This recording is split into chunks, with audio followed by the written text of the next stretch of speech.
And we are live. Hey everybody, I'm Rebekah Beneteau. And I'm Trevor Jones, and we can help you embrace and embody your authentic sexuality. So welcome to a fast track talk on how to rekindle the romance for couples.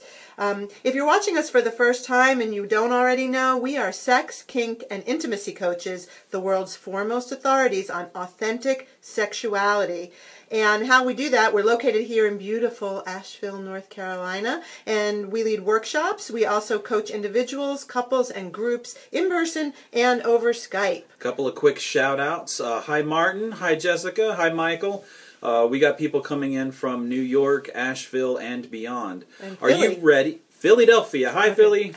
Are you ready to have a life that you love in the bedroom and beyond? Oh, I am. I am too. Woo, because we really believe that when you're having a great sex life, everything in your life goes better. So that's why your pleasure is our passion. All right, so let's get started with rekindling the romance. Yeah, so I told this to Trevor the other day, and he hadn't heard it, but I had, that there's this long-standing belief that if you put a penny in a jar for every time you have sex during the first 3 years of a relationship, and then you take one out for every time that you have sex for the rest of your lives together, you'll never get to the bottom of the jar. How sad is that? That is incredibly sad. I mean, why do we accept the idea that something that can bring us so much pleasure is destined to go away? That just the waning of sexual appetite for each other is the natural course of events. We say no. We say no. We've had enough of pain. We want more pleasure. Yeah. Now, we have a lot of clients and students where both parties are looking to reconnect or jazz up their sex life, and we think this is great. But we also see couples in our practice where one partner would like to have physical intimacy and the other partner... More physical intimacy. More or different physical intimacy, yeah. But the other one appears to have given up on it. And now, if this is you, do not despair. We're going to give you some tips right now for free on how to rekindle the romance. And whether you're both on board or just one of you is ready to start the ball rolling, we're going to get things going. It doesn't matter. As long as one person in the relationship is committed and has this desire, you can get things sparked up. So, okay. From the beginning, that's what we need. We need that first person to say... Hi, Tina. Hello. We need that first person to decide that more or better sex is important for their relationship. And they become the one that gets to drive the bus. Right. So, important enough to learn about, read books on, invest your skills in, and put a schedule on your calendar. See, this is one of the things we run into. People buy books on all kinds of things. Investing, for example, big one. How to make more money. How to manage your time. They hire a golf pro, a voice teacher. What do you put on your schedule? Dinner with your mother, the kids' Little League games. But when it comes to romantic intimacy, we kind of think what should happen by default. We don't need any, we're not going to learn, we're not going to get any help, we're not going to make it enough of a priority. Well, then is it any surprise that it just kind of falls by the wayside? Yeah, in our society there seems to be a stigma attached to spending money to improve your sex life. Right. So is your gratification really any less important than your golf game? So probably up to now, the answer has been yeah, if your sex life is not as juicy as you want it to be. Sex seems like a frivolous thing to spend your time and money on. So, all right, so if this is you, think of how you felt after your last fantastic sexual experience. Okay, give me a minute. That was good. Yeah. In our experience, when you're gratified, you're more radiant. You're powerful in all areas of your life. Everything from work to family life and even helping around in the house with the kids seems to go better. And we say, have great sex, and people will throw money at the foot of your bed. Yeah. So the first step is one of you, at least, in the relationship decides it's time to make an improvement. Yeah. All right? Having more, better sex. All right, step 2. Now we identify what are the obstacles. What's keeping us from having more and better sex? Hey, honey, want to have sex? I don't know. I just got done working a 12-hour shift. I'm really tired. Okay. Well. You hear that sometimes? Mm-hmm. You feel that sometimes? Yep. Or stress. Could be, the kids were just so exhausting today. I got off work early so we could fool around. Mm-hmm. And what's wrong with you? You've been taking care of the dog and 3 kids and your mother's having a heart attack and you're not in the mood. So there's lots of reasons why sex can go by the wayside. Maybe you're less attracted to your partner, or you think you're less attracted to your partner due to changes in their appearance. Well, I got a desk job for the last 3 years and I've put on 15 pounds and I'm just not feeling it anymore. Or sometimes we feel bad about ourselves. We feel bad about our own appearance, and we don't want to. We think that you think we're not as attractive. You know what another big obstacle is? Anger. Are you angry at your partner for some disappointment? Are they angry at you? So why are we, I know you came on here thinking we were going to give you a bunch of juicy hot tips, and we're going to get to, the horny housewife and the dishwasher repairman. But these things that we're talking about now are so fundamental. Those other things that you do aren't going to succeed if you haven't cleared through this other stuff first. Right? So looking at, are you angry, and that is preventing you from wanting to be intimate with your partner? Are they angry at you? What can you do to address those? What about hormones? They'll definitely affect appetite, or maybe you're bored or unsatisfied by the kind of sex you're having. So either way, now that you've decided to drive the bus and you've identified obstacles, now comes the next step. It's always about the bus with you. Well, there seems to be a bus. There's always a bus.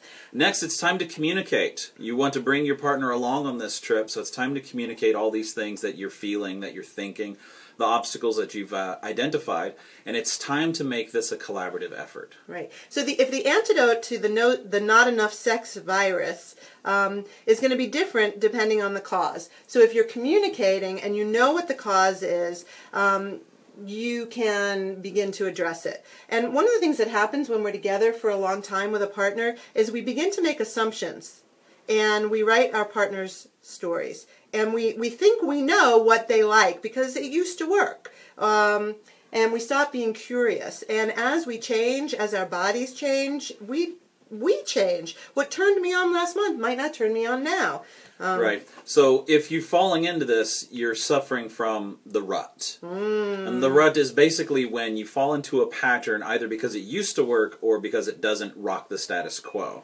And if you want to bring something else into the relationship or change it or rekindle the romance, then it's time to get out of that rut. Right. So we know this is kind of touchy. It can feel really vulnerable to come to my partner and ask for more touch or ask for a specific kind of touch.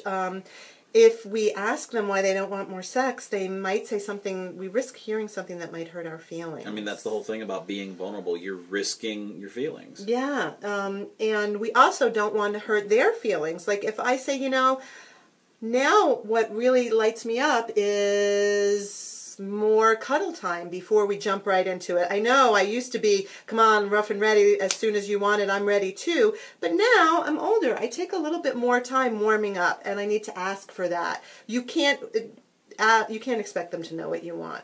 So great sex starts between your legs. No, it doesn't. Where does it start? Starts between your ears. Right. So getting honest is a kind of foreplay. And you can think of it that way.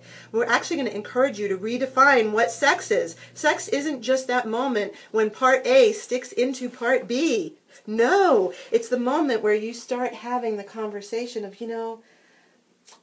I love the time we spend together so much, and I would love it if we got naked and wild a little more often. So he might ask me, well, what does that mean? What is naked and wild? Because the last time I asked you if you wanted to have sex, you didn't seem all that interested. And I might say, well, that last time I was really tired from work. I didn't really think you were going to get my A game. And to be very honest, like the last couple of times, it's taken me a really long time to ramp up. I'm not getting off as well as I used to. So by wild, I mean we start with candles, and then gazing into each other's eyes, and then maybe you touch me all over my body, but not the really hot spots, like make me really want you to touch the hot spots. And then when I feel your fingers or your tongue between my legs, like I'm getting excited just telling you about it. Communication is foreplay. That was really fun, actually. All right. We'll have to start rating our videos. Hi, Teresa. Hi, Chris. Chris is up in Maryland. All right. So, what kind of sex are you wanting? Do you need some suggestions of ways to do it differently? We've got them. We mentioned one. You're referring to role play? Yes. Role play is actually kind of hard for me. I find it silly. I don't have that actor gene, and a lot of people seem to enjoy. The irony is I'm an incredible responder. And this is the type of partners that once the other one is already lit up and rolling with it, it's really easy to jump on the bus. I'm on the bus again. Yeah. So once the other one's driving the bus, it's much easier for me to jump on. Part of that comes from being a perfectionist. And there's a lot of men out there that actually don't make offers to their spouse because they're a perfectionist. They don't think that it's worth having if it can't be 110%. You mentioned the A game. There's a lot of people out there who hold back from having intimacy because they're afraid that they can't bring 100% to the table like they did last time. They're constantly self-comparing. Right. So one of the things that you can do is, to get yourself out of this rut, is start planning what she likes to refer to as the super date. Super date. You see how I did that? The super date. Yes, yeah. The super date is where one person gets to receive all of it, all the pleasures, and it doesn't have to be what you're imagining. You're probably imagining something really dirty right now. I know I am. But it can include everything from removing all those things that are obstacles to sex. It'd be okay. So you know what? I'm going to do all the laundry this week. Oh, do all the laundry this week. I'm going to wash all the me dishes. When you get out of bed, breakfast will be waiting. Lunch is going to get made ahead of time. Dinner will be prepared. You have nothing, no obstacle to you relaxing the entire day. That sounds fantastic. Doesn't this sound exhausting? But you know what comes at the end? She's not exhausted. She's ready. It doesn't have to be exhausting. She's excited. Yes, I am excited. You know, so taking care of your partner and making them sort of seduction, that's the piece that really kind of goes by the wayside. So a super date could be, you start flirting in advance. Hey, you know, Thursday night is going to be date night. And then, you know, the next day you say, counting down until our date night, and anticipation. Yeah, this is what I'm going to be wearing. How about you? You know. Now, sometimes this is really common. One or the other of you is going to try to back out of the super date. Yeah, because it's like too much pleasure. And so, how do you handle that resistance? You'd be like, I don't know. Maybe push them in the direction they're going. Oh yeah, you're right. This is way more fun than you're ready to have. I'm going to have to hold this out until you're ready to give it up. You know, but handling childcare is a good one. Running your partner a bath. He said he was stressed out from work. If I could offer him a massage. Another thing, do we have more to say about the super date? Well, let's not give them too much for free. We want them to eventually come to something. We do. You should go back and forth. So it's not always one person receiving. And it'll be interesting because men have a harder time being the receivers. You know, so try flipping it up. If one person is usually the one that does most of the giving, try flipping it up. Get them to receive. Get them to lay still. They might need you to tie them up. Now, so here's another thing that you can add to spice things up. We said we'd give you a few suggestions other than role play, and we kind of lost track. But other than role play, I mean, have you thought about just mixing up your routine? Like, when was the last time you had sex in a room other than your bed? Or a place other than your house or apartment? What about making out like teenagers in the car? Oh, I have this great example that was given to me by these young couples. So there were these two couples that were friends, and both of them had kids, and they were doing play dates and stuff back and forth. And they both were suffering from, I've got too little time, and the relationship starting to, the sex part of the relationship starting to falter because we're taking care of the kids all the time. Well, the four of them got together, and they made a plan. Grandparents took the kids for both of them, right? And then couple A borrowed couple B's apartment, and couple B borrowed company A's apartment. So they got to do it in a different bed. Yeah. It's just like when you stay at a hotel. It begs to have freaky sex. Yes, exactly. You know, the other thing you can do, wait, now I'm lost in the idea of having freaky sex, and someone else is like on their kitchen floor or something. Like, that's it. You know, having Thanks for lending me your apartment, Mike. Sorry about the kitchen table. Yes, exactly.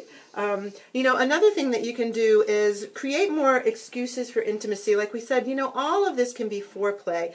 And I just read this great article from the Gottman Institute about creating connection in the most mundane things. I happen to really like kissing him in the grocery store. I have no idea why standing in line next to the Inquirer turns her on. Hi, Joseph. But it does. Joey, one of my friends from high school. Hi, Joey. Yeah, so, but making these moments, instead of making them mundane, making them an opportunity, an excuse to connect. And it could just be, a hand on their arm or a reason to kiss. Like elevators. She loves elevators. I do. I really love elevators, too. Like I don't know what it is. But those, create excuses for intimate connection with your partner. And the more you do that, it leads up to this more passionate connection in bed. So, seduction. I want to talk about, let's give them a breath. We've been saying a lot. Everybody take a breath. I'm from New York. I talk fast. I had one couple that played a special word game. Oh, yeah. Yes, they took a word that they found negative in their conversation, like can't, or don't, or won't, or not. So anything negative, and anytime you gave a negative, you had to give a kiss to your partner. Ah, kind of like a cuss jar. Almost like a cuss jar, but more fun than putting $1 in a jar. Okay. That sounds more fun. Yes. All right. So seduction. We want you to rekindle your romance by getting back in the habit of doing the things you did when you were new. And part of it was that you didn't always know how you were going to respond. You didn't always know that you were going to get a yes. And that actually led to the excitement when you're dating. So seduction, seduction sometimes gets a bad rap. Like you're going to get someone like Svengali, you're going to hypnotize them into doing something, and they're going to wake up in the morning going, what did I do? And be all distressed. So I want you to think about this. Seduction is when you make it safe enough for someone to surrender to pleasure in a way they wanted to do already. So you can only seduce someone into doing something they already want to do, and you do that by making it safe for them. If you have an agenda to get your partner to do something you really like a threesome or oral sex or kinky play, that may be why there isn't as much sex happening as you want. And we see this a lot. Guys will call us up and say, my wife doesn't want to have sex anymore. And then we'll get her on the phone and she's like, he's got all these ideas and I just don't know that I'm ready. And the more she feels pushed by him, the less she's going to want to do whatever that great innovation he's got in mind. So keeping in mind, you can only move as fast as the slowest partner in your couple. You may have this fantastic idea that you think is going to rev it up, but you've got to approach it at the rate that your partner is ready for. And it isn't just guys pressuring women. I know a lot of women, we have this myth.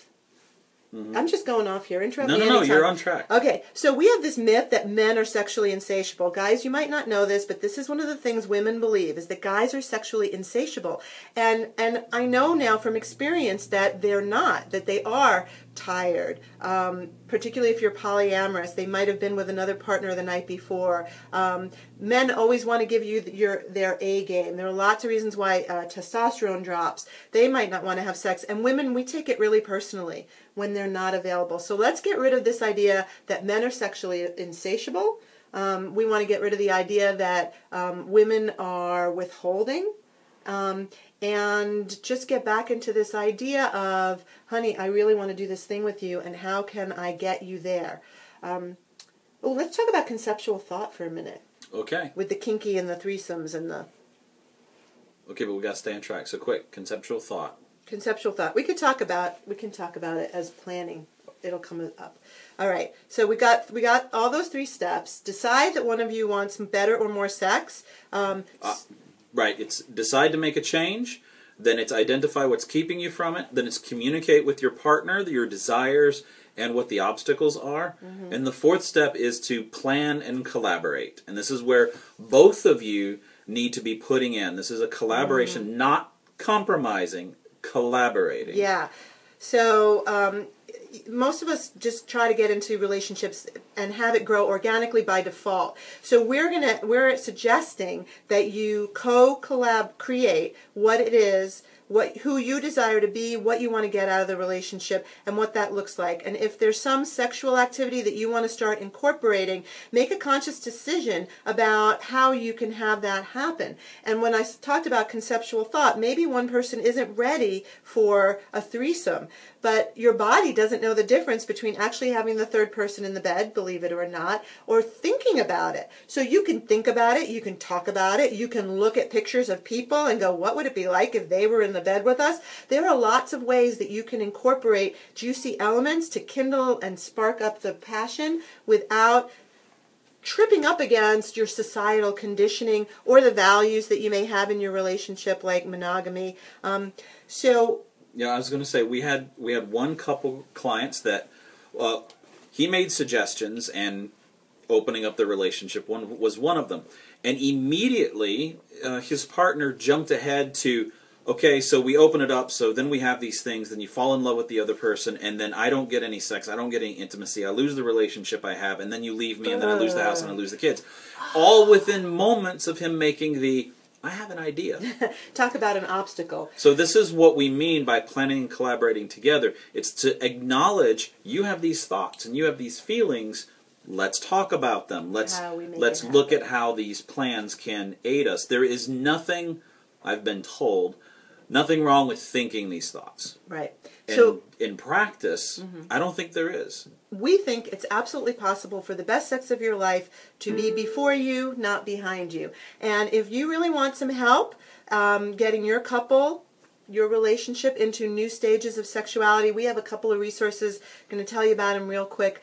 PartnersInParadiseRetreat.com. You can read all about, we're going to Costa Rica. We've rented a villa, and we have room for 5 more couples to come on this trip with us, where you will define what you want your partnership to look like in the days moving forward. And we're going to teach you a bunch of stuff about how to really spark up, heat up your relationship intimately and physically and emotionally. So if you're longing to be more connected to your beloved, please go check out PartnersInParadiseRetreat.com.